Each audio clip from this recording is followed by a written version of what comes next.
বসন্তের মিলন উৎসব এই অনুষ্ঠান উপলক্ষে আজকে এখানে 32টি শহরের বিভিন্ন প্রান্তের নন গভর্নমেন্ট অর্গানাইজেশন এনজিও, এই এনজিওরা বন্ধু বান্ধবীরা সবাই মিলে এই অনুষ্ঠান আয়োজিত করেছেন। আর এখানে আমাকে আপনারা আমন্ত্রণ জানিয়েছেন, সত্যিকার অর্থে সৌভাগ্যবান। আমি প্রথমে কথা শুরু করার আগে আমি আপনাদের সকলকে আজকে বসন্ত উৎসবের দোলযাত্রার ও হোলির আন্তরিক প্রীতি শুভেচ্ছা আপনাদের সকলের প্রতি জ্ঞাপন করছি ও আপনাদের সকলকে আমার প্রণাম নিবেদন করছি।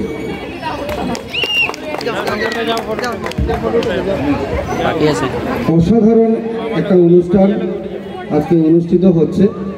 আমার আসতে খানিকটা দেরি হয়, কারণ আপনারা জানেন যে লোকসভা নির্বাচন আসন্ন, আর আমাদের রোজ দিনকার সকাল 8টা থেকে শুরু হয়, রাত্রি 12টা-1টা হয়তো বাজে, তাই খানিকটা বিলম্ব হওয়ার জন্য ক্ষমা প্রার্থী।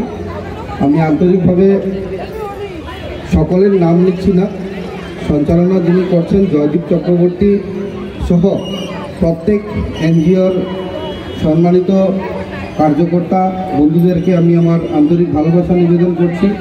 কিছুদিন পূর্বে আমরা লক্ষ্য করেছি যে আমাদের ডাকে সাড়া দিয়ে আপনারা সবাই মিলে রাম জন্মভূমিতে রামলালার প্রাণ প্রতিষ্ঠা উপলক্ষে আপনারা শহরকে পরিচ্ছন্ন করার কাজ হাতে নিয়েছিলেন। অত্যন্ত প্রশংসনীয় কাজ আপনারা খুব সুন্দরভাবে আপনারা করেছেন এই কটা দিন। আর আমরা পরবর্তীকালে আপনাদের সকলকে ডেকে আমরা আন্তরিক ধন্যবাদ জ্ঞাপন করেছিলাম। আজকে আবারও একটি অসাধারণ প্রোগ্রামে এই বসন্ত উৎসবে আপনারা সবাই মিলিত হয়েছেন। এই বসন্ত উৎসব আমরা জানি যে বসন্তের আগমন, আর এই আগমনীতে আমরা সবাই আনন্দ করে থাকি, একে অন্যের সহিত মিলিত হই। দোলযাত্রাকে যদি বর্ণনা করা যায় তাহলে আমরা জানি যে এই দোলযাত্রাতে আমরা ভগবান শ্রীকৃষ্ণের চরণে, বিশেষ করে সব ঠাকুরের চরণে আমরা আবির দিয়ে ঠাকুরকে স্মরণ করি। আর ঠিক পরের দিন আর এই হোলিতে আমরা লক্ষ্য করেছি যে মথুরাতে যখন মথুরাবাসী দুজন দত্তের যন্ত্রণায় আর জর্জরিত ছিলেন, তখন ভগবান শ্রীকৃষ্ণের চরণে গিয়ে ওনারা আবেদন রেখেছিলেন। আর পরবর্তীকালে শ্রীকৃষ্ণের হাত ধরে এই দৈত্য দুজনকে বধ করা হয়েছিল। আর এই দিনটিকে মথুরাবাসী আর আবির খেলে শ্রীকৃষ্ণের সাথে আনন্দ উৎসব পালন করেছিলেন। তখন থেকেই এই দোলোৎসব বা আমাদের এই হোলির প্রচলন চলে এসছে, আর সেটা গোটা ভারতবর্ষের বিভিন্ন সম্প্রদায়ের মধ্যে হচ্ছে। বিশেষ করে বসন্ত উৎসবটা একটু বাঙালিয়ানা, বাঙালিদের একটা অনুষ্ঠান বলা যায়। এই বসন্ত উৎসবে আমরা জানি যে রবীন্দ্রনাথের কনিষ্ঠ পুত্র, উনি এই যে ঋতু, এই বসন্ত ঋতুকে উনি আর এই রং খেলার মাধ্যমে এই দিনটিকে উনি উদযাপন করেছিলেন। তার পরবর্তীকাল থেকেই এই বসন্ত উৎসব বলে এটাকে আমরা অভিহিত করে থাকি। বিশেষ করে বাঙালি সমাজের যারা অনুরাগীরা রয়েছেন তারা আমরা লক্ষ্য করেছি যে বসন্ত ঋতুর যে আগমনী হিসাবে এই বসন্ত উৎসব পালন করে থাকেন।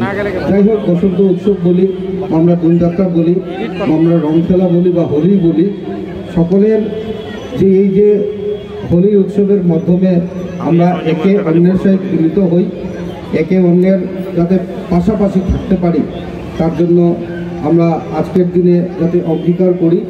আর সকলকে আমি ভালোবাসা জ্ঞাপন করছি। একটা কথা বলে কথা শেষ করছি যে অশুভ শক্তির উপর শুভ শক্তির জয়। যদি শ্রীকৃষ্ণ এই দৈত্যকে, দুজন দত্তকে উনি মেরেছিলেন, মেরে আর এই অনুষ্ঠানকে হোলি উৎসব পালন করেছিলেন, অর্থাৎ অশুভ শক্তির উপর সেদিন শুভ শক্তির জয় হয়েছিল।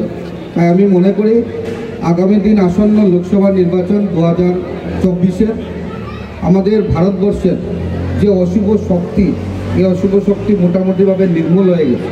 তার মধ্যেও কিছু অশুভ শক্তি রয়েছে, এই অশুভ শক্তিকে যাতে আপনাদের সকলের মাধ্যমে নিধন করতে পারি, সেটা ভোটের মাধ্যমে। এটা ভোটের কোনো প্রচার না, কিন্তু আমি তার জন্যই বলছি যে ভারতবর্ষকে আজকে আমাদের যেভাবে সম্মান বৃদ্ধি করেছেন 2014 ইংরেজি থেকে সম্মানের প্রধানমন্ত্রী নরেন্দ্র মোদীজি, আর তার নেতৃত্বে যেভাবে ভারতবর্ষ চলছে, এই ভারতবর্ষ যাতে বিকশিত ভারতবর্ষ হয়, তার জন্য 2047 ইংরেজির মধ্যে আমাদের প্রধানমন্ত্রীর যে স্বপ্ন, সেই স্বপ্নকে আমরা যদি সাকার করতে হই, আর কবিগুরুর যে কথা রয়েছে, ভারতবর্ষ আবার জগৎ সভায় শ্রেষ্ঠ আসুক লোকে, তো মোদীজির নেতৃত্বে যদি সেটা হতে হয়, তাহলে আমি অবশ্যই মনে করি যে অশুভ শক্তিকে পরাস্ত করতে হবে।